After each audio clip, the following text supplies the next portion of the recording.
ಅಗ್ರಜ, ಏನಿದೆಲ್ಲ? ಇವ್ರು ಬೇಕಾ? ಯಾಕೆ ಹೀಗೆ ಮಾಡಿದೆ ಅಗ್ರಜ? ನನಗಿನ್ನೂ ಸ್ವಲ್ಪ ಟೈಮ್ ಬೇಕಿತ್ತು ವಿಕ್ರಾಂತ್, ಅದಕ್ಕೆ.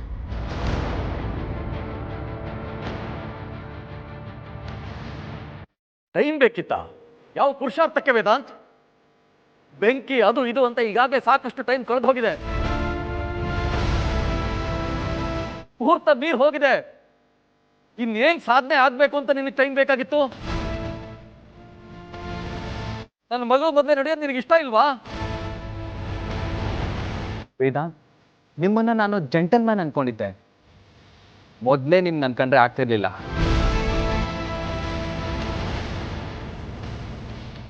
ವೇಷನ ಇಷ್ಟು ಕೆಳಮಟ್ಟಕ್ಕೆ ಇಳಿದು ತೀರಿಸ್ಕೊಂತೀನ ಅಂತ ನಾನು ಅನ್ಕೊಂಡಿಲ್ಲ ವೇದಾಂತ್.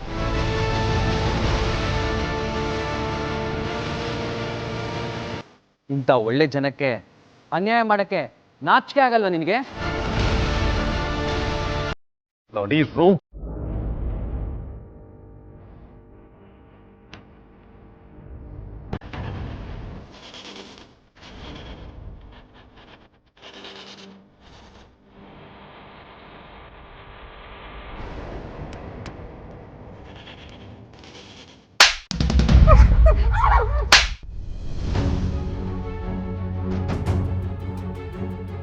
ಬರೀ ಏನ್ ಮಾಡ್ತಾ ಇದೆಯೋ? ನಾನು ಸರಿಯಾಗೇ ಮಾಡ್ತಾ ಇದ್ದೀನಿ. ಅವ್ನು ಬಂದಿರೋದೇ ಈ ಮದುವೆ ಹಾಳು ಮಾಡೋಕ್ಕೆ. ಅವ್ರ ಅಮ್ಮ ಬಂದಿಲ್ವಲ್ಲ, ಅದಕ್ಕೆ ಅವ್ರ ಪರವಾಗಿ ಬಂದಿದ್ದಾನೆ ಹಾಳು ಮಾಡೋಕ್ಕೆ.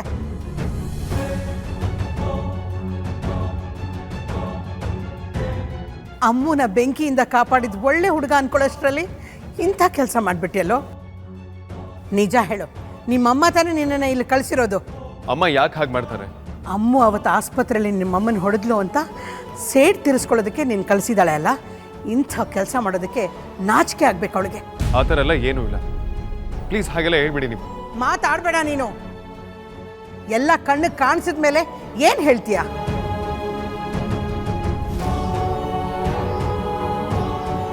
ಅಗ್ರಜ, ಇಂಥ ಕೆಲಸ ಮಾಡ್ತೀಯ ಅಂತ ನಾನು ಅನ್ಕೊಂಡಿರ್ಲಿಲ್ಲ. ವಿಕ್ರಾಂತ್ ಪ್ಲೀಸ್, ನನ್ನ ಇಂಟೆನ್ಷನ್ಸ್ ಅದಲ್ಲ. ನಿನ್ನ ಉದ್ದೇಶ ಏನು ಅಂತ ಗೊತ್ತಾಯ್ತಲ್ಲಪ್ಪ, ಮತ್ತೆ ಇನ್ನೇನು ಎಕ್ಸ್ಪ್ಲೈನ್ ಮಾಡ್ತೀಯಾ? You just shut up. ಇದೆಲ್ಲ ಆಗ್ತಿರೋದು ನಿನ್ನಿಂದ. You are a bloody fraud. ಎಲ್ಲ ಆಗ್ತಿರೋದು ನಿನ್ನಿಂದ. ಮೊದಲು ನಿನ್ನ ಇಲ್ಲಿಂದ ಆಚೆ ಕಳಿಸ್ಬೇಕು, ಆಗೆಲ್ಲ ಸರಿ ಹೋಗುತ್ತೆ. ನಿನ್ನ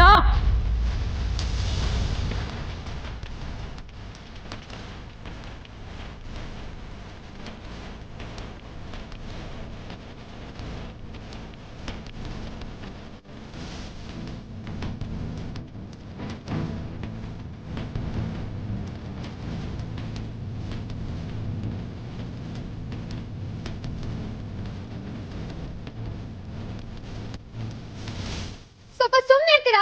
ಯಾಕೆ ಕಿತ್ತಾಡ್ತಿದ್ದೀರಾ? ವೇದಾಂತ್ಗೂ ಮಾತಾಡಕ್ ಬಿಡಿ, ಅವನು ಏನ್ ಹೇಳ್ತಾರಂತ ಕೇಳಿಸ್ಕೊಳ್ಳೋಣ.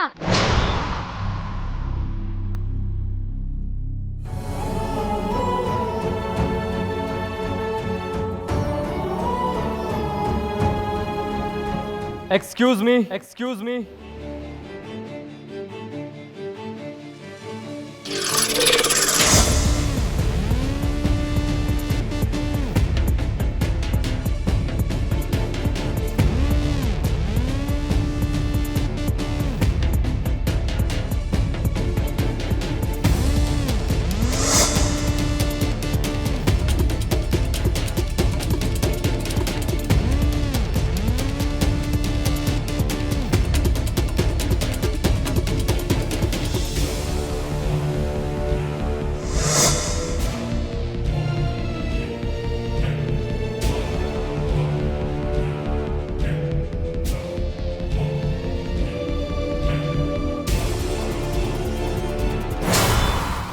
ಹೇಳಬೇಕಾಗಿದ್ದನ್ನೆಲ್ಲ ಇವರು ಹೇಳ್ತಾರೆ. ನಿಮ್ದು ಏನೇ ಪ್ರಶ್ನೆ ಇದ್ರೂ ಅದಕ್ಕೆ ಉತ್ತರನೂ ಇವರೇ ಕೊಡ್ತಾರೆ. ಯಾಕೆ ಅಂದರೆ ಇವರು ರಿಯಲ್ ಪೊಲೀಸ್.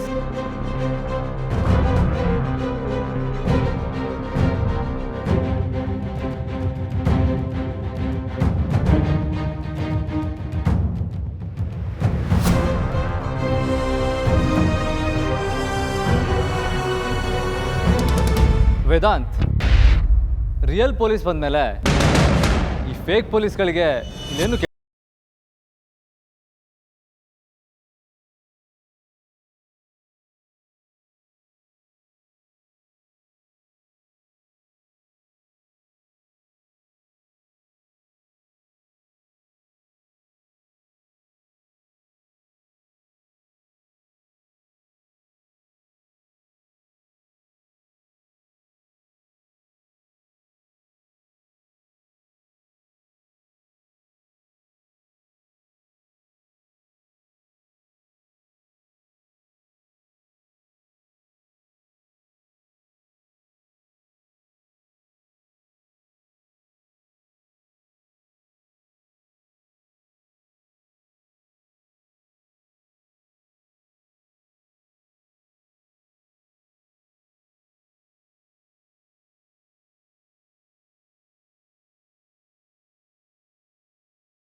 ಇವನನ್ನು ನಾವು ತುಂಬ ದಿನದಿಂದ ಹುಡುಕ್ತಾ ಇದ್ದೀವಿ. ಇವನ ಹೆಸರು ಗೌತಮ್. ಓ, ಇಲ್ಲಿ ಗೌತಮ್ ಅಂತ ಹೇಳ್ಕೊಂಡಿದ್ದಾನ.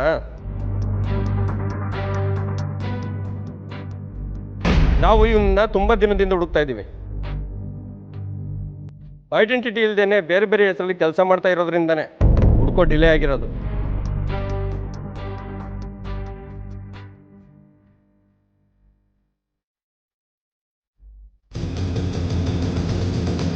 ಬೇರೆ ಬೇರೆ ಕಡೆ ಪ್ರಣವ್, ಅವಿನಾಶ್ ಇನ್ನೂ ಬೇರೆ ಹೆಸರಲ್ಲಿ ಕ್ರೈಮ್ ಮಾಡಿದ್ದಾನೆ. ಹೆಸರಿಗೆ ತಕ್ಕ ವೇಷನೂ ಆಗ್ತಾನೆ.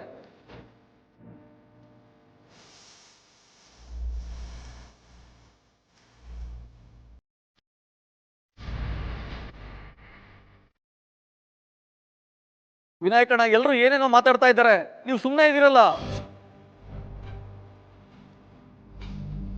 ನಿಮ್ಮ ಮಗನ ಬಗ್ಗೆ ಅವ್ರು ಹೇಳೋದು ಕೇಳಿದ್ರೆ ನಮಗೆ ಕೋಪ ಬರ್ತಾ ಇದೆ, ಆದ್ರೆ ನೀವು ಹೇಗೆ ಮಾತಾಡ್ತಾರೆ ಯಜಮಾನ್ರೆ? ಇವ್ನು ನಿಜವಾದ ತಂದೆನೇ ಅಲ್ವಲ್ಲ.